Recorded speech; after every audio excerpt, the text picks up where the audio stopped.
ஒரு ஊரில் ஒரு ஆள் இருந்தான். அவன் ஒரு நாள் கோயிலுக்கு போனான். கடவுள்கிட்ட வேண்டிக்கிட்டான், எனக்கு ஒரு 1,00,000 ரூபா நீ கொடுத்தா நான் உன் சன்னதியில் ஒரு தேங்காய் உடைக்கிறேன் அப்படின்னு வேண்டிக்கிட்டான். கடவுள் பார்த்தார். உடனே அவன் கண் முன்னாடி தோன்றினார். இந்தா நீ கேட்ட 1,00,000 ரூபாய் அப்படின்னு சொல்லி அவன் கையில் பணத்தை கொடுத்துட்டு மறைஞ்சிட்டார். இவனால் நம்பவே முடியல. இவ்வளவு சுலபமாக கிடைக்கும்னு தெரிஞ்சிருந்தா அனாவசியமாக ஒரு தேங்காய் உடைக்கிறேன்னு வேண்டியிருக்க வேண்டியது இல்லையே அப்படின்னு நினச்சான். இருந்தாலும் வேண்டுதலை நிறைவேற்ற வேண்டியது கடமை. அதுக்காக என்ன பண்ணால், பக்கத்தில் ஒரு கடைக்கு போனான். ஒரு தேங்காயை கையில் எடுத்தான். இது என்ன விலைன்னு கேட்டான். 5 ரூபான்னார் கடையில் இருந்தவர். அதிகமாக இருக்குதே விலைன்னா. அப்படின்னா ஒன்று செய்யுங்க, அடுத்த ஊருக்கு போங்க, அங்கே தென்னந்தோப்பு அதிகம், அதனால் அங்கே இதை விட குறைஞ்ச விலைக்கு கிடைக்கும் அப்படின்னார். சரின்னு அடுத்த ஊருக்கு கிளம்புனான். அங்கே போய் விசாரித்தான். ஒரு தேங்காய் 3 ரூபாய் விலைன்னாங்க. இதுவும் அதிகமாக தெரியுதேன்னா. அப்படின்னா ஒன்று செய்ய, அதோ அந்த ஆற்று ஓரமாக ஒரு தென்னை மரம் இருக்கு பார், அதில் நீயே ஏறி பறிச்சுக்கோ, ஒரு தேங்காய்க்கு 1 ரூபா கொடுத்தா போதும் அப்படின்னார் அந்த தோப்புக்கு சொந்தக்காரரு. இவனுக்கு மரம் ஏற தெரியாது. இருந்தாலும் ஆசை யாரை விட்டுது, விலை சல்லிசாக இருக்குதே. ஆற்று ஓரம் போனால் தட்டு தடுமாறி அந்த மரத்தில் ஏறினா அந்த தென்னை மரம் வளைஞ்சி ஆற்று பக்கம் போய் அப்புறம் நிமிர்ந்து இருந்தது. அதாவது மரத்தின் உச்சி சரியாக ஆற்றுக்கு நடுவில் இருந்தது. ஆற்றுல வெள்ளம் கரபுரண்டு ஓடிக்கிட்டு இருக்கு. இவன் கடவுள் கொடுத்த 1,00,000 ரூபாயை மடியில் வச்சு இறுக்கி கட்டிக்கிட்டான். உச்சிக்கு போய் காய் பறிக்கிற சமயத்தில் காற்றும் மழையும் பலமாக கலந்து அடிக்க ஆரம்பிச்சுட்டுது. கால் வழுக்கி விட்டுட்டுது. இவன் சடார்னு ஒரு தென்னை மட்டையை பிடிச்சிக்கிட்டு தொங்க ஆரம்பிச்சிட்டான். கீழே பயங்கரமான வெள்ளம். மடியில் 1,00,000 ரூபா பணம். என்ன செய்கிறதுன்னு தவிக்கிறான். இந்த சமயம் கரையில் ஒரு யானை பாகன் யானையை குளிப்பாட்டிக்கிட்டு இருக்கிறான். அது அவன் கண்ணில் பட்டது. ஐயா ஒரு உதவின்னு கத்துனான். அவன் என்ன செய்யணும்னு கேட்டான். உன் யானையை மெதுவாக இங்கே அழைச்சிட்டு வா, எனக்கு நேராக கீழே நிறுத்து, என் காலை பிடிச்சி மெதுவாக கீழே இறக்கி விட்டுரு, என் மடியில் இருக்கிற பணத்தில் உனக்கு 10,000 ரூபா தரேன் அப்படின்னா. அவன் பார்த்தான். காலை கையை பிடிச்சா கூட எவனும் இந்த காலத்தில் 10 ரூபாய்க்கு மேலே தரமாட்டேங்கிறான். இவன் காலை பிடிச்சா 10,000 தர்றேங்கிறான் அப்படின்னு யோசனை பண்ணான். உடனே யானையை கொண்டுட்டு போனான். அவனுக்கு நேராக கீழே நிறுத்தினான். அவன் காலை பிடிச்சான். அவ்வளவுதான். அந்த நேரம் பார்த்து யானை மெதுவாக நடந்து அப்பால் போட்டுது. இப்போ யானை பாகன் அவன் காலை கெட்டியாக பிடிச்சிக்கிட்டு தொங்குறான். பரிதாபமாக மேலே பார்க்குறான். அவன் மட்டையை பிடிச்சிக்கிட்டு தொங்குறான். இப்போ யானை பாகன் சொல்கிறான், தம்பி மட்டையை விட்டுறாத, கெட்டியாக பிடிச்சிக்கோ, நான் உனக்கு 10,000 ரூபா தரேன், இதோ மடியில் தான் வச்சுருக்கேன்னா. மேலே தொங்குறவனுக்கு இந்த நிலைமையிலேயும் ஒரு சந்தோஷம், மேற்கொண்டு ஒரு 10,000 ரூபா நமக்கு கிடைக்கும் போல இருக்கே அப்படின்னு. இந்த சமயத்தில் ஒருத்தன் ஒட்டகத்தை ஓட்டிகிட்டு வந்தான் அந்த பக்கமாக குளிப்பாட்டுறதுக்கு. யானை பாகம் பார்த்துட்டான். ஐயா ஒட்டகக்காரரே, அதை இங்கே கொண்டுட்டு வா, எங்கள் காலை பிடிச்சி பத்திரமா இறக்கி விடு, நாங்கள் பணம் கொடுக்குறோம்னா. அவனும் பணத்துக்கு ஆசைப்பட்டு வந்தான். அவன் காலை பிடிக்கிற சமயம் ஒட்டகமும் நழுவி போட்டுது. இப்போ 3 பேருமே வரிசையாக தொங்குறாங்க. ஒட்டகக்காரன் கத்துறான், தம்பி மட்டையை விட்டுறாத, கெட்டியாக பிடிச்சிக்கோ, நான் என் மடியில் இருக்கிற 5,000 உனக்கு தந்துடுறேன்னா. மேலே தொங்குறவனுக்கு இன்னமும் சந்தோஷம், இவனும் பணம் தர்றேங்கிறான். அப்படின்னா இன்றைக்கி நமக்கு மொத்த பண வரவு எவ்வளவு அப்படின்னு ஒவ்வொன்றா கூட்டி பார்க்க ஆரம்பித்தான். மனக்கணக்கு சரியாக வரல. அதனால் அப்படியே விரலை விட்டு எண்ண ஆரம்பித்தான். அவ்வளவுதான். மட்டையை விட்டுட்டு கை நழுவி வந்துட்டுது. 3 பேரும் பொத்துன்னு ஆற்றுல விழுந்தாங்க. படாத பாடுபட்டு தட்டு தடுமாறி கரைக்கு வந்து சேர்ந்தாங்க. 3 பேர் மடியில் இருந்த பணமும் ஆற்றோட போட்டுது. பேராசை பெருநஷ்டம் அப்படின்னு ஒரு பழமொழி இருக்குல்ல, அதை விளக்கறதுக்காக சொல்லப்பட்ட கதை இது. இந்த காலத்தில் ஒருத்தர் ஒரு நீச்சல் குளத்தில் நீச்சல் அடிச்சுக்கிட்டு இருக்கிறார். காவலுக்கு இருந்தவர் அதை கவனிச்சுட்டார். கரையிலேருந்து சத்தம் போட்டாராம், இதோ பாருங்க, இங்கே ராத்திரி 8 மணிக்கு மேலே நீச்சல் அடிக்கிறது சட்டப்படி குற்றம், அதுக்கு அனுமதி கிடையாது, தெரியாதா உங்களுக்கு அப்படின்னாராம். இதுக்கு அவர், ஐயையோ நான் நீச்சல் அடிக்க வந்தவன் இல்லைங்க, சும்மா சுற்றி பார்க்க வந்தவன், தடுமாறி குளத்தில் விழுந்துட்டேன், நீச்சல் தெரியாது, அதனால் தத்தளிச்சுக்கிட்டு இருக்கிறேன் அப்படின்னு கத்துனாராம். கரையில் இருந்தவர் பார்த்தார். ஓ அப்படின்னா சரி, அதுக்கு ஒன்றும் தடை இல்லை அப்படின்னு சொல்லிவிட்டு அவர் பாட்டுக்கு நடந்து போயிட்டாராம். நம்மளை மாதிரி ஒரு ஆசாமி அவன் நம்மளை மாதிரியே கற்பனை பண்ணான். அதாவது நாம தான் இந்த உலகத்தில் ரொம்பவும் கஷ்டப்படுறோம், மற்றவங்கெல்லாம் சந்தோஷமா இருக்கிறாங்க அப்படின்னு அவன் நினச்சிக்கிட்டான். அவன் ஒரு நாள் கடவுளை வேண்டிக்கிட்டானா, சுவாமி இந்த உலகத்தில் எவ்வளவோ பேர் இருக்கிறாங்க, ஒவ்வொருத்தருக்கும் ஒவ்வொரு விதமான கஷ்டம் இருக்கலாம், ஒத்துக்கிறேன், இருந்தாலும் எனக்கு அது கொஞ்சம் அதிகமாக இருக்கிறது மாதிரி தெரியுது, அதனால நீங்கள் எனக்காக ஒரு சின்ன உதவி செஞ்சால் போதும், அது வேற ஒன்றும் இல்லை, என்கிட்ட இருக்கிற துயரங்களை இன்னொருத்தர் யாருக்கிட்டையாவது கொடுத்துருங்க, அவர்கிட்ட இருக்கிற துயரங்களை என்கிட்ட மாத்தி கொடுத்துருங்க. ஒரு மியூச்சுவல் டிரான்ஸ்ஃபர், அவ்வளவுதான். அப்படி பண்ணிவிட்டா போதும் அப்படின்னு வேண்டிக்கிட்டானான். அன்னைக்கு ராத்திரியே அவன் ஒரு கனவு கண்டிருக்கான். வானத்திலிருந்து ஒரு குரல் கேட்டிருக்கு. அது என்ன சொல்லிச்சு தெரியுமா? ஏ ஜனங்களே, எல்லாரும் அவங்கவுங்க கஷ்டங்களை ஒரு பையில போட்டு எடுத்துக்குங்க. அப்படி எடுத்துக்கிட்டு நேரா இந்த ஊர் எல்லையில இருக்கிற கோயிலுக்கு வந்து சேருங்க அப்படின்னு அந்த குரல். ஆஹா, கடவுள் நம்ம பிரார்த்தனைக்கு செவி சாய்ச்சுட்டார் அப்படின்னு சந்தோஷப்பட்டான் இவன். உடனே என்ன பண்ணா, தன்கிட்ட இருந்த கஷ்டத்தையெல்லாம் ஒரு சாக்கு பையில போட்டு எடுத்துக்கிட்டான். வீட்டை விட்டு வெளியில வந்தான். தெருவில் இறங்கி நடக்கிறான். அங்க பார்த்தா ஏகப்பட்ட பேர் ஆளுக்கு ஒரு பைய தூக்கிக்கிட்டு கோயிலுக்கு போயிட்டு இருக்கிறாங்க. சில பேர் மூட்டையா கட்டி தலையில சுமந்துக்கிட்டு போயிட்டு இருக்கிறாங்க. இவன் பார்த்தான். இவனுக்கு ரொம்ப ஆச்சரியமா இருந்தது. ஏன்னா எல்லாரும் வச்சிருக்கிற பை இவன் பைய விட பெருசா இருந்தது. இவன் பை தான் இருக்கிறதுலயே கொஞ்சம் சின்னதா தெரிஞ்சது. இப்ப அவன் மறுபடியும் சாமியை வேண்டிக்கிட்டான். கடவுளே, இப்ப உள்ள சூழ்நிலையை கவனிச்சா என்கிட்ட இருக்கிற பையே பரவாயில்லன்னு தோணுது. அதனால வேற பை எதையும் மாத்த வேணாம், இதுவே பரவாயில்ல, இந்த பையோட திரும்பி வீட்டுக்கு போனா போதும்னு நினைக்கிறேன் அப்படின்னு ஏதோ நினைக்க ஆரம்பிச்சுட்டான் அவன். எல்லாரும் கோயிலுக்கு போய் சேர்ந்தாங்க. கோயில்ல அந்த குரல் மறுபடியும் கேட்டுது. எல்லாரும் அவங்கவுங்க பைகளை சோகத்துல தொங்க விடுங்க. திடீர்னு விளக்குகள் அணையும், மணி அடிக்கப்படும், அதுதான் அடையாளம். அந்த சமயத்துல இருட்டுல உங்களுக்கு வேண்டிய பைய நீங்க வந்து மாத்தி எடுத்துக்கலாம், தேர்ந்தெடுத்துக்கலாம். வெளிச்சம் இருக்கிறப்பவே உங்களுக்கு பிடிச்ச பைக்கு பக்கமா பார்த்து நீங்க நின்னுக்கலாம் அப்படின்னு சொல்லி விவரம் சொல்லிச்சான் அந்த குரல். அப்படி சொன்னதுக்கு அப்புறம் திடீர்னு விளக்கு அணைஞ்சுது, மணி அடிச்சுது. கொஞ்ச நேரம் கழிச்சு மறுபடியும் விளக்குகள்லாம் எரிஞ்சுது. இப்போ பார்த்தா எல்லாரும் அவங்கவுங்க பையையே கெட்டியா பிடிச்சிட்டு நிக்கிறாங்க. இவனும் அப்படியே நிக்கிறான். இவன் மெதுவா பக்கத்துல நிக்கிறவன்கிட்ட கேட்டானா, ஏன் நீங்க பைய கையிலேயே வச்சிருக்கிறீங்க, செவுத்துல மாட்டலையா அப்படின்னு கேட்டிருக்கான். இல்லப்பா, நீ ஏன் கையிலேயே வச்சிருக்கிறியோ அதே காரணத்துக்காக தான் நாங்களும் வச்சிருக்கிறோம். நம்ம கவலைகளை பத்தி நமக்கு ஓரளவுக்காவது தெரியும். ஆனா மற்றவங்க கவலைகள் வந்து நமக்கு வந்து பரிச்சயம் இல்லாதவை, பழக்கம் இல்லாதது.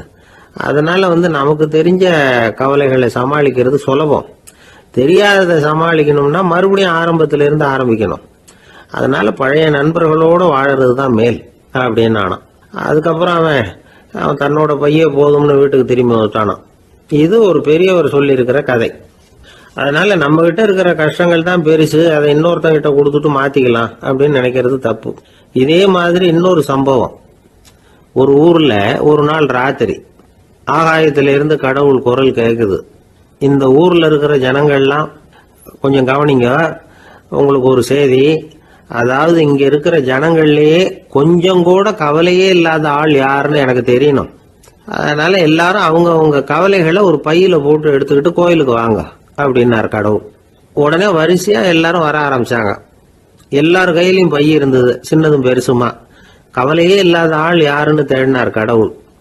ஒரே ஒரு ஆள் மட்டும் கையில எதுவும் இல்லாம வெறும் கையை வீசிக்கிட்டு ரொம்ப ஜாலியா நடந்து வந்துகிட்டு இருந்தான். கடவுள் அவங்ககிட்ட போனார். ஏப்பா, உனக்கு கவலையே இல்லையா அப்படின்னு கேட்டார். எனக்கும் சில கவலைகள்லாம் உண்டு அப்படின்னு அவன். எங்க அதெல்லாம்னு கேட்டிருக்காரு கடவுள். பின்னாடி லாரியில வந்துகிட்டு இருக்கு அப்படின்னு அவன். ஒரு ஆள் இருந்தார். அவரு தன்னை ஒரு குருன்னு சொல்லிக்கிட்டார். மௌன குரு, வாயே திறக்கிறது இல்லை. அவருக்கு 2 சீடர்கள் உண்டு. இவங்க தான் வர்றவங்க கிட்ட பேசுவாங்க, விளக்கம் கொடுப்பாங்க. ஒரு நாள் இந்த சீடர்கள் 2 பேரும் எங்கேயோ வெளியில் போயிட்டாங்க. அந்த நேரம் பார்த்து ஒருத்தர் அங்கே வந்தார். குரு கிட்ட போனார். குருவே, புத்தர்னா என்னன்னு கேட்டார். குருவுக்கு ஒன்றும் புரியல. அவர் உண்மையான குருவாக இருந்தாவில் புரியும். அவர் திருன்னு முழிக்க ஆரம்பிச்சிட்டார். இந்த நேரம் பார்த்து இந்த சீடர்கள் எங்கேயோ போயிட்டாங்களே, என்ன பண்ணுறது, உதவிக்கு யாராவது கிடைக்க மாட்டாங்களா அப்படின்னு அப்படியே சுற்றி பார்க்குறார். அங்கங்கே பார்க்குறார். வந்தவர் இதை கவனிச்சார். ஏதோ புரிஞ்சுக்கிட்ட ஒரு மாதிரி அடுத்த கேள்வி கேட்டார். தர்மம்னா என்ன சுவாமின்னார். குருவுக்கு ரொம்ப சங்கடமாக போச்சு. நம்ம நிலைமை இப்படி ஆகிட்டுதே, இக்கட்டில் மாட்டிக்கிட்டோமே அப்படின்னு நினச்சபடியே விட்டத்தை பார்த்தார். அப்புறம் குனிஞ்சு தரையை பார்த்தார். அப்படியே உட்காந்துக்கிட்டார். வந்தவர் உடனே அடுத்த கேள்விக்கு போயிட்டார். தியானம்னா என்ன சுவாமின்னார். பாவம் என்ன பண்ணுவார் அந்த குரு, பேசாமல் கண்ணை கெட்டியாக மூடிக்கிட்டார். இது ஏதுடா வம்பா போச்சுன்னு. இவர் இப்படி பண்ணா கூட வந்தவர் சளைக்கல. இன்னொரு கேள்வியும் கேட்டார். ஆசீர்வாதம்னா என்ன அப்படின்னார். இவர் பார்த்தார், இப்படியே போனால் இவர் கேள்வி கேட்குறத நிறுத்த மாட்டார் அப்படின்னு நினச்சிக்கிட்டு எனக்கு ஒன்றுமே தெரியாதுங்கிற பாவனையில் 2 கையையும் விரித்து காட்டினார். வந்தவர் முகத்தில் மகிழ்ச்சி, மன நிறைவு, ஏதோ எல்லாம் புரிஞ்சுக்கிட்ட ஒரு மாதிரி அங்கேருந்து புறப்பட்டு போனார். வழியில் அந்த குருவோட சீடர்கள் 2 பேரையும் சந்தித்தார். உங்கள் குருவை தான் பார்த்துட்டு வரேன்னார். இவர் என்ன நடந்ததுன்னு கேட்டாங்க. இவர் வரமா சொல்கிறார், உங்கள் குரு எவ்வளவு பெரிய ஞானி தெரியுமா? புத்தர்னா என்னன்னு கேட்டேன். அதுக்கு அவர் அப்படியும் இப்படியும் பார்த்தார். அதுக்கு என்ன அர்த்தம் தெரியுமா? மக்கள் புத்தரை அங்கேயும் இங்கேயும் தேடுறாங்க. உண்மையில் அவர் அங்கேயும் இங்கேயும் தேடி கண்டுபிடிக்க முடியாது அப்படிங்கிறத அவர் செய்கை மூலம் உணர்த்தினார். அதுக்கப்புறம் தர்மம்னா என்னன்னு கேட்டேன். அவர் மேலேயும் கீழையும் பார்த்து தர்மம் சமமானது, அதில் உயர்வு தாழ்வு இல்லைங்கிறத உணர்த்தினார். அதுக்கப்புறம் தியானம்னா என்னன்னு கேட்டேன். கண்ணை மூடிக்கிட்டார். கண்ணை மூடி காணுகிற அற்புதம் அது அப்படிங்கிறத புரிஞ்சுக்கிட்டேன். கடைசியாக ஆசீர்வதிக்கப்படுறது பற்றி கேட்டேன். கைகளை நீட்டி உதவுறது தான் அது அப்படிங்கிறத தன்னுடைய இருகை விரித்து உணர்த்தினார். எவ்வளோ பெரிய மகான் அவர் அப்படின்னு சொல்லிவிட்டு அவர் பாட்டு போயிட்டார். சீடர்கள் அதுக்கப்புறம் மெதுவாக குருக்கிட்ட சேர்ந்தாங்க. அவங்கள பார்த்ததும் குருவுக்கு கோபம் வந்துட்டுது. அடே பாவிகளா, எங்கடா போய் தொலைஞ்சிங்க? நான் ஒரு ஆளுகிட்ட மாட்டிக்கிட்டு என்ன பாடுபட்டிருக்கேன் தெரியுமான்னார். இது மாதிரி தான் நாம் சாதாரண மனிதர்களின் புற வேடங்களிலேயே மயங்கி போயிடுறோம். அவங்க பேச்சு, செய்கை, பார்வை இதிலெல்லாம் ஏதோ பெரிய தத்துவம் இருக்கிறதாக நினச்சிக்கிறோம். உண்மையிலேயே அந்த தத்துவங்கள் யாருக்கு சொந்தம்? அவங்களுக்கு இல்லை, நமக்கு தான் சொந்தம். நாம் தானே அதை கற்பிச்சுக்கிட்டோம். நம்மை நாம் அடையாளம் கண்டுக்கிறது இல்லை. நாம் யாருங்கிறது நமக்கு புரியறதில்ல. அதுதான் இன்றைக்கி நடக்கிறது. அதனால தான் அடுத்தவங்களை தேடி ஓடிக்கிட்டு இருக்கிறோம். சில வீடுகளில் கூட இது மாதிரி சைகைகள் உண்டு. சில குடும்ப தலைவர்கள் தினமும் காலையில் கண்ணை கெட்டியாக மூடிக்கிட்டு கை 2ஐயும் சுத்தமாக விரித்து வச்சுக்கிட்டே உட்காந்து தியானம் பண்ணுறது வழக்கம். எதுக்காக அப்படி பண்ணுறீங்கன்னு ஒருத்தரை பார்த்து கேட்டேன். இந்த மாதம் வாங்கின சம்பளம் பூரா தீர்ந்து போச்சு, இனிமேல் என் கையில் சுத்தமாக ஒன்றும் இல்லை, புதுசாக எதுவும் செலவு வச்சுடாதே அப்படிங்கிறத அப்படி உள்ளங்கை 2ஐயும் விரித்து காட்டி அவங்களுக்கு உணர்த்துறேன் அப்படின்னார். அசோக மன்னர் வந்துகிட்டு இருக்கார். அவருடைய ஆலோசகர்கள் எல்லாம் பக்கத்தில் வந்துகிட்டு இருக்கிறாங்க. அந்த சமயத்தில் எதிரில் ஒரு புத்த பிக்ஷு வர்றார். அசோகர் பார்க்குறார். ஓடி போய் அவர் காலில் விழுந்து வணங்குறார். அசோக மன்னரின் தலை அந்த புத்த துறவியின் பாதத்தில் பட்டுக்கிட்டு இருக்கு. பக்கத்தில் நின்றுகிட்டு இருந்த அமைச்சருக்கு இது ரொம்ப சங்கடமாக போச்சு. ரொம்ப வருத்தப்பட்டார். நம்ம அசோக சக்கரவர்த்தி எப்பேற்பட்டவர், அவரோட தலை ஒரு சன்னியாசியின் பாதத்தில் படுறதா அப்படின்னு நினைச்சு ரொம்ப கவலைப்பட்டார். அரண்மனைக்கு திரும்பினதும் அமைச்சர் மெதுவாக ஆரம்பிச்சார். அரசே, எனக்கு ரொம்ப வருத்தமா இருக்குது அப்படின்னார். எதுக்குன்னார் மன்னர். அசோக சக்கரவர்த்தியின் தலை, அதாவது அந்த சிரம், ரொம்ப மதிப்புமிக்க ஒன்று. அது ஒரு சன்னியாசியின் காலில் படலாமா அப்படின்னார். அசோகர் பதில் சொல்லல, சிரிச்சார், போயிட்டார். அதுக்கப்புறம் ஒரு சரியான சந்தர்ப்பத்துக்காக காத்துக்கிட்டு இருந்தார். ஒரு நாள் அமைச்சரை கூப்பிட்டார். எனக்கு 3 தலைகள் வேணும் அப்படின்னார். சொல்லுங்க, கொண்டுகிட்டு வரேன் அப்படின்னார் அமைச்சர். அசோகர் சொன்னார், முதல்ல எனக்கு தேவையானது ஒரு ஆட்டின் தலை, 2வது ஒரு புலியின் தலை, 3வது ஒரு மனிதனின் தலை. இதுதான் அசோகர் கேட்டது. எங்க இருந்தாலும் கொண்டு வாங்கன்னார். அமைச்சர் புறப்பட்டார். ஆட்டுத்தலை, புலித்தலை கிடைச்சிட்டுது. அப்புறமா ஒரு சுடுகாட்டுக்கு போய் ஒரு மனித தலையும் சேகரம் பண்ணிட்டு ராஜா கிட்ட வந்துட்டார். அரசே, உங்கள் ஆணைப்படி 3 தலைகளையும் கொண்டு வந்திருக்கிறேன்னார். அசோகர் பார்த்தார். ரொம்ப நல்லது, இப்ப இது 3ஐயும் எடுத்துக்கிட்டு போய் சந்தையில வித்துட்டு வாங்க அப்படின்னார். அமைச்சர் அதுகளை எடுத்துக்கிட்டு சந்தைக்கு போனார். முதல்ல ஆட்டுத்தலை நல்ல விலைக்கு வித்து போச்சு. நல்ல விலை கொடுத்து வாங்கிட்டு போட்டாங்க. அடுத்தபடியா புலி தலைய ஒருத்தர் வாங்கிட்டார். அதை பாடம் பண்ணி வீட்டில் மாட்டி வைக்கலாமே அப்படின்னு நினைச்சு அதையும் வாங்கிட்டு போட்டார். மனித தலையை மட்டும் வாங்குறதுக்கு யாரும் முன் வரல. எல்லாரும் அதை பார்த்துட்டு விலகி போக ஆரம்பிச்சாங்க. அமைச்சர் திரும்பி வந்தார். அரசே, இந்த தலையை மட்டும் யாரும் வாங்க மாட்டேங்கிறாங்க அப்படின்னார். சரி, பரவாயில்ல, இதை இலவசமாவே எனாமாவே யாருக்கிட்டையாவது கொடுத்துட்டு வந்துருங்க அப்படின்னார். அமைச்சர் மறுபடியும் சந்தைக்கு போனார். இதை இலவசமா தரேன், இதை வாங்கிக்கோங்க அப்படின்னார். அப்பவும் அதை யாரும் வாங்கிக்கிறதுக்கு தயாரா இல்லை. மறுபடியும் திரும்பி மன்னர்கிட்ட விவரத்தை சொன்னார். இப்போ மன்னர் சொல்றார், அமைச்சரே, உயிர் இருக்கிற வரைக்கும் தான் இந்த தலைக்கு மதிப்பு. ஜீவன் போனதுக்கு அப்புறம் அதோட மதிப்பும் போயிடுது. அதனால மதிப்பு இருக்கும் பொழுதே பெரியவர்கள் பாதம் பணிந்து அந்த புனிதத்தை வந்து பெற்றுக்கொள்ளணும் அப்படின்னார். பணிவுங்கிறது வேற, அடிமைத்தனம்ங்கிறது வேற. பெரியவர்களை பணிவது நமக்கு பெருமை தரக்கூடிய விஷயம். இதை வந்து மனசுல வச்சுக்கிட்டு எப்போ காலில் விழணும், எப்போ காலில் விழக்கூடாது அப்படிங்கிறத முடிவு பண்ணிக்கணும். ஒரு சாதாரண ஆள் நடந்து வந்துகிட்டு இருந்தார். எதிரில் வந்த ஒரு பெரிய மனுஷன் ஓடி போய் அவர் காலில் விழுந்து தன்னுடைய தலையை அவர் பாதத்தில் கொண்டு போய் வச்சார். கொஞ்ச நேரம் கழிச்சு எழுந்திரிச்சு வந்துட்டார். வந்த பிறகு இவரை கேட்டேன், ஏன் திடீர்னு ஓடி போய் அந்த ஆளு காலில் விழுந்தீங்க அப்படின்னு. அவர் போட்டிருக்கிறது என்னோட காணாம போன செருப்பான்னு கண்டுபிடிக்கிறதுக்காக அப்படி விழுந்தேன் அப்படின்னார். ஒரு ஊர்ல ஒரு பெரியவர் இருந்தார். அவர் ஒரு குரு. அவர் தொடர்ந்து தியான கூட்டங்கள் நடத்துவார். அந்த கூட்டத்தில் கலந்துக்கிறதுக்காக பல ஊர்கள்ல இருந்து சீடர்கள் நிறைய பேர் வருவாங்க போவாங்க. ஒரு நாள் அங்கே கூட்டம் நடந்துகிட்டு இருக்குது. அந்த சமயத்தில் சீடர்களில் ஒருத்தன் என்னத்தையே திருடி விட்டான். மற்ற சீடர்கள் அதை கவனிச்சுட்டாங்க. இவன் ஆப்பிட்டுக்கிட்டான். கூட்டம் முடிஞ்ச பிற்பாடு இவன் திருடின விஷயத்தை அந்த பெரியவர்கிட்ட போய் சொன்னாங்களாம். அவர் கவனத்துக்கு கொண்டுகிட்டு போனாங்க. ஆனால் அவர் இதை காதிலே போட்டுக்கல, கண்டுக்கவே இல்லை. போய் சொன்ன சீடர்களுக்கெல்லாம் ஏமாத்தமாக போயிட்டுது. என்ன இது, இவ்வளவு தூரம் நாம் கண்டுபிடிச்சி போய் சொல்கிறோம், அவர் கண்டுக்கவே மாட்டேங்கிறாரே அப்படின்னு ஒரு மாதிரி ஆகிட்டாங்க. இருந்தாலும் அதை பற்றி ஒன்றுமே சொல்லிக்கல, பேசாமல் இருந்துட்டாங்க. கொஞ்ச நாள் ஆச்சு. அதே ஆள் மறுபடியும் ஒரு திருட்டில் மாட்டிக்கிட்டான். சீடர்கள் மறுபடியும் அந்த குரு கிட்ட விஷயத்தை சொன்னாங்க. அவர் அப்பவும் வழக்கம் போல் சும்மாவே இருந்துட்டார். இவர் இப்படி இருக்கிறத பார்த்ததும் அந்த சீடர்களுக்கு கோபம் வந்துட்டுது. உடனே அந்த சீடர்கள்லாம் ஒன்று கூடி பேசினாங்களாம். எல்லாருமா சேர்ந்து ஒரு விண்ணப்பம் தயார் பண்ணாங்க. அதை குருநாதர்கிட்ட கொண்டுட்டு போய் கொடுத்தாங்க. அந்த விண்ணப்பத்தில் இவங்க என்ன எழுதியிருக்கிறாங்க தெரியுமா? குருநாதர் அவர்களே, உடனே திருடனவன் மீது சட்ட நடவடிக்கை எடுக்கணும். நீங்கள் அப்படி அவனை இங்கே சேர்க்கக்கூடாது. நீங்கள் சேர்த்தீங்கன்னா நாங்கள் இங்கே இருக்கிறத பற்றி யோசிக்க ஆரம்பிச்சிருவோம். அவனை வந்து இந்த மடத்தை விட்டே துரத்தி பண்ணணும். நீங்கள் அவனை வெளியில் அனுப்புங்க, இல்லைன்னா நாங்கள் அத்தனை பேரும் வெளியில் போயிடுறோம். இப்படி தான் அந்த விண்ணப்பத்தில் எழுதியிருக்கிறாங்க. குரு அந்த விண்ணப்பத்தை வாங்கி படித்து பார்த்தார். அதுக்கப்புறம் அதை எழுதின அத்தனை பேரையும் கூப்பிட்டாரு. எல்லாரும் இப்படி வாங்கன்னாரு. வந்தாங்க. இப்படி என் எதிரில் உட்காருங்கன்னார். உட்காந்தாங்க. அப்புறம் சொன்னார், இதை பாருப்பா, நீங்கள் எல்லாரும் புத்திசாலிகள்.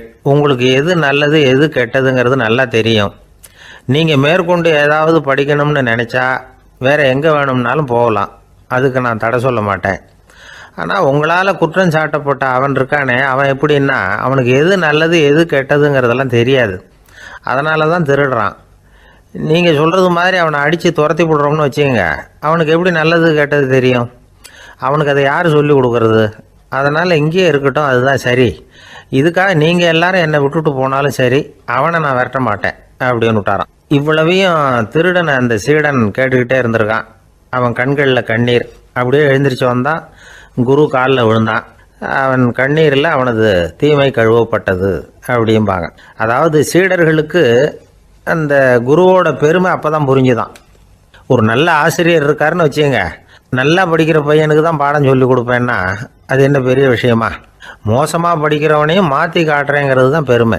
இந்த காலத்து குரு ஒருத்தர் ஒரு ஆசிரமம் வச்சு நடத்திட்டு வந்தார். நிறைய பேர் தினம் வருவாங்க போவாங்க. ஒரு நாள் ஒருத்தன் வந்தான். அந்த குரு முன்னாடி போய் நின்னான். ஐயா, என்ன உங்கள் சீடனாக ஏற்றுக்கணும்னா. அந்த குரு நிமிர்ந்து பார்த்தார்.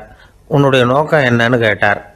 ஐயா, உங்ககிட்ட கொஞ்ச நாள் இருந்தேன்னா நல்ல பழக்க வழக்கங்களை கற்றுக்கலாம். அதுக்கப்புறம் வெளியில் போய் ஒரு நல்ல தொழில் தொடங்கி வாழ்க்கையில் முன்னுக்கு வரணுங்கிறது தான் என்னோட நோக்கம் அப்படின்னா. நீ சொல்கிறது சரி, ஆனால் உன்னால் இங்கே நல்ல பழக்க வழக்கங்களை கற்றுக்க முடியலேன்னு வச்சுக்கோ, அப்போ என்ன பண்ணுவேன் அப்படின்னு கேட்டார் அவர். அப்படி ஆச்சுன்னா என்ன, உங்களை மாதிரியே ஒரு ஆசிரமம் ஆரம்பித்து அதுக்கு குருவாக இருந்துட்டு போகிறேன் அப்படின்னு நானும். ஒருத்தன் வேகமாக ஓடி வந்தான். ஏப்பா அப்படி தலை தெறிக்க ஓடி வர்றேன்னு கேட்டேன். பின்னாடி துரத்திக்கிட்டு வருது சார் அப்படின்னா. ஏதாவது நாய் துரத்திக்கிட்டு வருது போல இருக்கு அப்படின்னு நினச்சி அவனுக்கு பின்னாடி பார்க்குறேன். கண்ணுக்கு எட்டின தூரம் வரைக்கும் எதுவுமே தெரியல. ஏன்பா எதுவும் ஒன்றை துரத்துறது மாதிரி தெரியலையே என்ன? நல்லா பாருங்கள் சார் அப்படின்னா. பார்த்துட்டு தான் சொல்கிறேன் என்ன. இதோ பாருங்கள் சார், இதுதான் என்னை துரத்துது அப்படின்னு அவன் காட்டுறான். அவன் சுட்டி காட்டின இடத்துல பார்த்தா அங்கே அவனுடைய நிழல் தான் தெரியுது. என்னப்பா சொல்கிற அப்படின்னு சொல்லி அவனை சந்தேகமாக பார்த்தேன். அதுக்கப்புறம் தான் விவரமாக பேசினான். சார், எனக்கு என் நிழலை கண்டா பிடிக்கிறதில்ல. எப்போ பார்த்தாலும் இது என்னையே பின்தொடர்ந்து வந்துக்கிட்டு இருக்குது.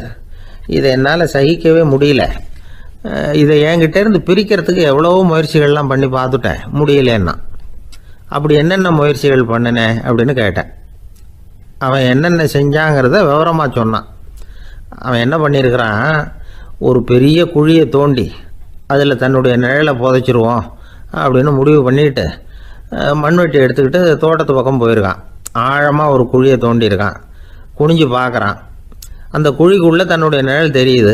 ஆஹா, இதுதான் சமயம், நிழல் இப்போ குழிக்குள்ளே இருக்குது, மண்ணை போட்டு மூடி விடலாம் அப்படின்னு நினச்சிக்கிட்டு கொஞ்சம் மண்ணை அள்ளி போட்டான். பார்த்தா இப்போ அந்த நிழல் அந்த மண்ணுக்கு மேலே வந்து நிற்கிது. இது ஏதுடா வம்பா போச்சு அப்படின்னு அவசரமாக மண்ணை வாரி போட்டு மூடி பார்க்குறான். குழி பூராவும் மூடி விட்டு பார்க்குறான். மறுபடியும் நிழல் மேலே வந்து உட்காந்துக்கிட்டு இருக்குது. சரி, இதை குழியில் புதைக்க முடியாது அப்படின்னு முடிவு பண்ணிட்டு இதை இங்கேயே இப்படியே விட்டுட்டு ஒரே ஓட்டமாக ஓடி போடுவோம் அப்படின்னு நினச்சி எடுத்தான் ஓட்டம். அது காலை நேரம். இவன் மேற்க நோக்கி ஓடிக்கிட்டு இருக்கிறான். ஓடி ஓடி பார்க்குறான், நிழல் இவனை விட வேகமாக இவனுக்கு முன்னாடி ஓடிக்கிட்டு இருக்கு. சரி, திரும்பி ஓடி பார்ப்போம் அப்படின்னு நினச்சிக்கிட்டு அப்படியே சடார்னு திரும்பி ஓட ஆரம்பித்தான். பார்த்தான், அப்பாடா நிழலை காணலை. கொஞ்சம் தூரம் ஓடி ஒரு இடத்துல நின்று அப்படியே சாவகாசமாக திரும்பி பார்க்குறான். பின்னாடி நின்றுக்கிட்டு இருக்குது நிழல். இப்படி ஓடி வந்து தான் இங்கே நம்ம முன்னாடி நின்று தன்னுடைய அவஸ்தையை சொல்லிகிட்டு இருக்கிறான்.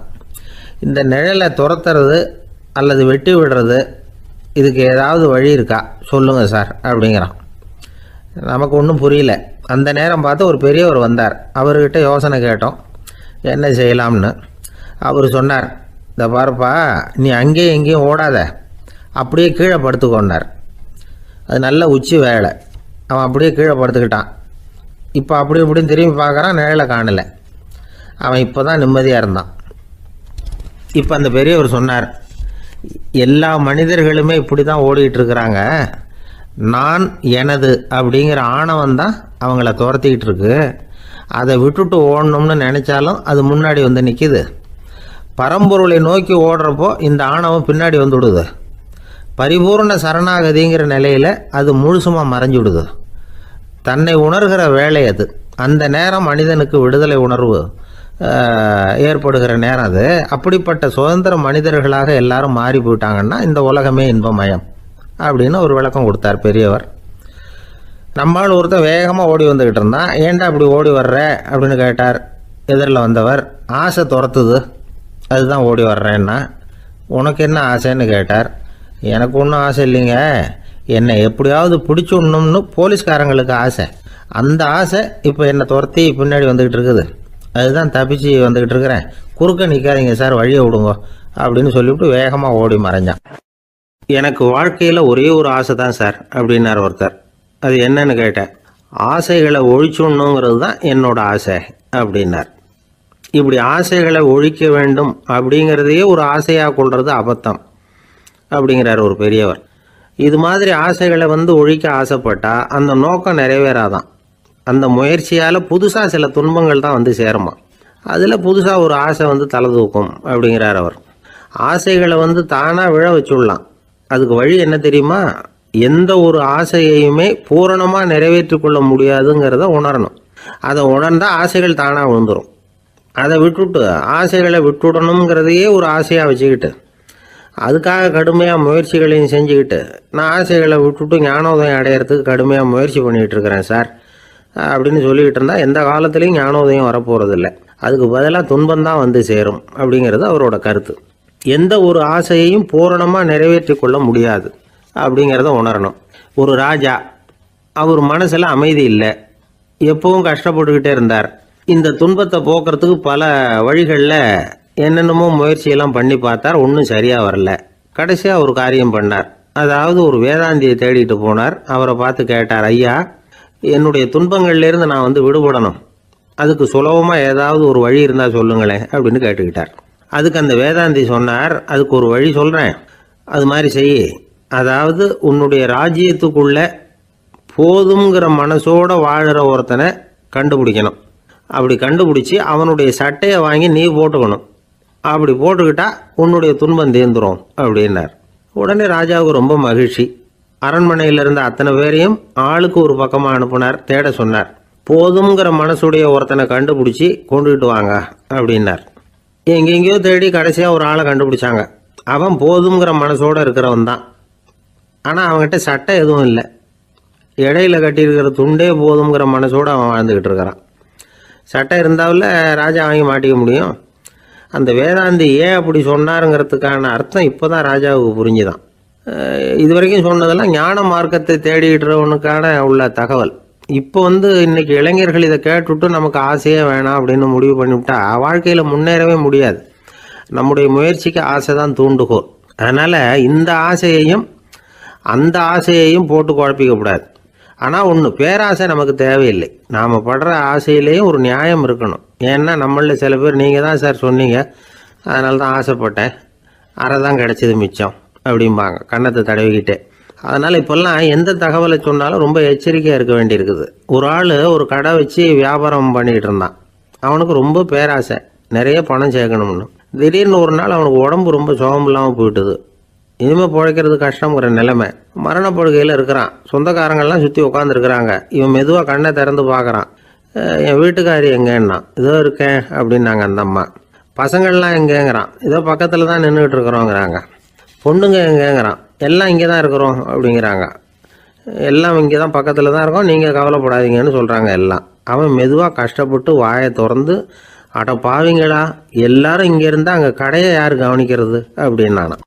ஜப்பானில் உள்ள ஒரு புத்த விகாரை. அங்கே ஒரு வயசான பௌத்த குரு தங்கியிருக்கிறார். ஒரு நாள் ராத்திரி கடுமையான குளிர். அவரால் தாங்க முடியல. பார்த்தார், மரத்தில் செஞ்ச புத்த சிற்பங்கள் அங்கே நிறைய இருந்தது. அதில் ஒன்றை எடுத்து அதுக்கு தீ மூட்டி அந்த நெருப்பில் குளிர் காஞ்சிக்கிட்டு இருக்கிறார். மர சிற்பம் தீ வச்சதும் படபடன்னு வெடிக்க ஆரம்பிச்சுட்டுது. அந்த சத்தத்தை கேட்டதும் அந்த புத்த விகாரையின் குருக்கள் வெளியில் ஓடி வந்தார். இவர் ஆனந்தமாக குளிர் காஞ்சிக்கிட்டு இருக்கிறார். அவரால் பொறுத்துக்க முடியல. தெருவில் திரிஞ்சுக்கிட்டு இருந்த அந்த பெரியவரை இங்கே தங்க அனுமதித்ததே அவர் தான். இவர் இப்படி பண்ணுறாருன்னு நினச்சிக்கிட்டே அவரை கோபமாக பார்த்தார். ஏன் இப்படி கோபமாக பார்க்குறீங்க, இப்படி உட்காருங்க அப்படிங்கிறாரு இவர். அவருக்கு இன்னமும் கோபம் வந்துட்டுது. எங்கள் கடவுளை எரிச்சுட்டிங்களே அப்படின்னு சத்தம் போட்டாராம். அப்படியா அப்படின்னு கேட்டுக்கிட்டே அந்த சாம்பலை கிளறினார் இவர். என்ன செய்கிறீங்கன்னு கேட்டிருக்காரு அவர். நான் எலும்புகளை தேடுறேன்னாராம். நீங்கள் ஒரு பைத்தியம், இது ஒரு மர சிற்பம், இதில் எலும்புகள் கிடையாது அப்படின்னாராம். அவருக்கு கோபம் வந்துட்டுது. உடனே வெளியில் போங்கன்னு கத்தியிருக்கார். வெளியில் தள்ளி கதவையும் சாத்தி விட்டாராம். மறுநாள் காலையில் கதவை திறந்து பார்த்தா அந்த வயசான பெரியவர் ஒரு மயில்கல் மேலே சில காட்டு பூக்களை வச்சு புத்தம் சரணம் கச்சாமின்னு சொல்லிக்கிட்டே இருக்கிறார். இவருக்கு சந்தேகமாக போட்டுது. கிட்ட போனார். என்ன செஞ்சுக்கிட்டு இருக்கீங்கன்னு கேட்டார். இது என்னுடைய காலை நேர பிரார்த்தனைனாராம். நிஜமாகவே நீங்கள் ஒரு பைத்தியமாக தான் இருக்கணும், ஏன்னா அது ஒரு மயில்கல் அப்படின்னாராம். இப்போ அந்த பெரியவர் சொன்னாராம், நீங்கள் ஒரு மரத்தை புத்தராக நினைக்கும் பொழுது நான் ஏன் ஒரு மயில்கல்ல புத்தராக நினைக்கக்கூடாது? நான் புத்தரை எரிக்கலாம், ஏன்னா அவரை நான் நேசிக்கிறேன். அந்த சிற்பம் மரத்தால் ஆனதுங்கிறது எனக்கு தெரியும். நான் ஒரு மயில்கல்லை தொழலாம், ஏன்னா அது எனது பூக்களை தாங்குது. நான் இந்த மயில்கல்லுக்குள்ளே மறைஞ்சிருக்கிற புத்தரை பார்க்குறேன். யாராவது ஒரு சிற்பி இதை சிலையாக்கினாதான் நீங்கள் புத்தரை பார்க்க முடியும். அன்னைக்கு ரொம்ப குளிராக இருந்தது. நான் எனக்குள்ளே இருக்கிற புத்தரையும் பாதுகாக்கணும். உள்ளே இருக்கிற புத்தரை காப்பாற்றுறதுக்காக வெளியில் உள்ள புத்தரை எரிக்கலாம், அதில் ஒன்றும் தப்பு இல்லை. அது அவருடைய போதனையிலேயே இருக்குது. உனக்குள் ஜோதியாக இரு அப்படிங்கிறது அவருடைய போதனை. என்னுடைய புத்தர் குளிரில் நடுங்கிட்டு இருந்தார். அந்த மர சிற்பங்கள் வெயில் மழையில் உணர்ச்சி இல்லாமல் இருந்தது, அதனால் அப்படி பண்ணினேன். ஆனால் நீங்கள் என்ன பண்ணீங்க? நான் ஒரு மர புத்தரை எரிச்சதுக்காக உயிருள்ள புத்தரை வெளியில் தள்ளி கதவை சாத்தினீங்க அப்படின்னாராம் அந்த பெரியவர். உண்மையான பக்திங்கிறது இதுதான். அதாவது உனக்குள் ஜோதியாக இரு அப்படின்னு புத்தர் சொன்னார் இல்லையா, அது மாதிரி தனக்குள் ஜோதியாக இருக்கிற இந்த காலத்து ஆசாமிகள் நிறைய பேர் உண்டு. எப்பவும் போதையிலேயே இருக்கிறவங்க. ஒரு நாள் நடு ராத்திரி ஒரு மது கடையில் ஒரு ஆள் அங்குள்ள சிப்பந்திகள்கிட்ட கேட்டுக்கிட்டு இருக்கிறான். மறுபடியும் இந்த கடை எப்போ திறப்பாங்கன்னு கேட்டானா. நாளைக்கு காலையில் 8 மணிக்கு திறப்பாங்க அப்படின்னு நானும் அங்கே இருந்த ஆள். அவன் திருப்பி திருப்பி அதையே கேட்டுக்கிட்டு இருக்கான். இவனுக்கு பதில் சொல்லி சொல்லி அழுத்து போச்சு. அதான் சொல்கிறேன் ஐயா, நாளைக்கு காலையில் வா அப்படின்னாங்களாம். அதுக்கு இவன், நான் வர்றதுக்காக கேட்கலையா, நேத்திக்கு வந்தவன் உள்ளேயே மாட்டிக்கிட்டேன், வெளியில் போகிறதுக்காக கேட்டேன் அப்படின்னானான். ஒரு காட்டில் ஒரு நரி இருந்தது. ஒரு நாள் காலை நேரம் அது தன்னுடைய இருப்பிடத்திலிருந்து வெளியில் வந்தது. கொஞ்சம் தூரம் நடந்து வந்தது. அப்போ தான் அது தன்னோட நிழலை கவனித்து பார்த்தா அது ரொம்ப நீளமாக பெருசாக இருக்குது. காலை நேரத்தில் நிழல் அப்படி தானே இருக்கும். ஆனால் அந்த நரிக்கு அந்த விஷயம் தெரியல. தன்னுடைய நீண்ட பெரிய நிழலை பார்த்து ஆச்சரியப்பட்டது. ஆஹா, நாம் இவ்வளவு பெருசாக இருக்கிறோம் அப்படின்னா என்னுடைய காலை சாப்பாட்டுக்கு ஒரு யானை இல்லைன்னா ஒரு ஒட்டகம் கிடைச்சாதான் சரியாக இருக்கும் போல இருக்கு அப்படின்னு முடிவு பண்ணிக்கிட்டுது. உடனே ஒரு யானை அல்லது ஒட்டகத்தை தேடி அலைஞ்சுது, எங்கே கிடைக்கும்னு. கிடைக்கவே இல்லை. மத்தியானம் 12 மணி ஆயிட்டுது. பசியோடு அலையுது. இப்போ தன்னோட நிழலை பார்த்தது. அது மத்தியான நிழல் எப்படி இருக்கும், அது ரொம்பவும் குறுகி போய் தெரிஞ்சுது. உடனே அந்த நரி என்ன நினச்சிக்கிட்டு தான் தெரியுமா, காலை ஆகாரம் சாப்பிடாததுனால நம்ம உடம்பு இப்படி அழிச்சு போட்டுதே அப்படின்னு நினச்சிக்கிட்டு தான். கொஞ்ச நேரம் கழித்து மறுபடியும் தன்னுடைய நிழலை பார்க்குது. அது இன்னமும் குறுகி போய் காலடியிலே வந்துட்டுது. அதுக்கு பயமாக போயிடுது. ஐயையோ, இன்னும் கொஞ்ச நேரத்தில் நாம் இறந்துருவோம் போல இருக்க, இப்போ என்ன செய்யறது? இந்த சமயத்தில் ஒரு எறும்பு கிடைச்சா கூட போதும், அதை நம்ம காலை ஆகாரமாக நினச்சி சாப்பிட்டுள்ளாமே அப்படின்னு நினச்சிதான். நம்முடைய நிழல் கூட நம்மளை மாதிரியே தான் அடிக்கடி மாறிக்கிட்டே தான் இருக்குது. அது எப்பவும் ஒரே மாதிரி இருக்கிறது இல்லை. மனிதனுக்கு ஏற்படுகிற தன்முனைப்பு இருக்கு பாருங்க, ஈகோ, அது கூட ஒரு நிழல் மாதிரி தானா. அப்படி நினைக்க ஆரம்பிச்சுட்டா அதனால ஏதும் பிரச்சனை வராதான். தன்முனைப்பை நிழல் போலவே ஏற்றுக்கொள்ளுங்கள் அப்படிங்கிறது பெரியவங்க கருத்து. ஒரு காரியத்தை வெற்றிகரமாக நல்ல விதமாக செஞ்சு முடிக்கிறோம்னு வச்சுக்கோங்க, அந்த சமயத்தில் ஒரு வித நுட்பமான தற்பெருமை நமக்குள்ள உண்டாகுது.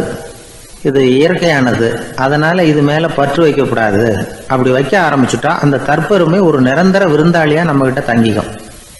நம்ம நிழல் எப்படின்னு பாருங்க, நாம் நடக்கும் பொழுது நம்ம பின்னாடியே வரும். தன்முனைப்பையும் அப்படியே நினச்சிக்கோங்க. நிழல் யாருக்கும் எந்த பிரச்சனையையும் உண்டாக்குறது இல்லை. ஆனால் அந்த நிழலை கண்டே நாம் பயப்பட ஆரம்பிச்சுட்டா நாம் எதுலேயும் வெற்றி காண முடியாது. நிழலோட சண்டை போடக்கூடாது. அது மாதிரி தன்முனைப்போடவும் நாம் சண்டை போட வேண்டியதில்லை. இல்லாத ஒன்றோடு சண்டை போடுறது எப்படின்னா, அது இருட்டோட சண்டை போடுறது மாதிரி.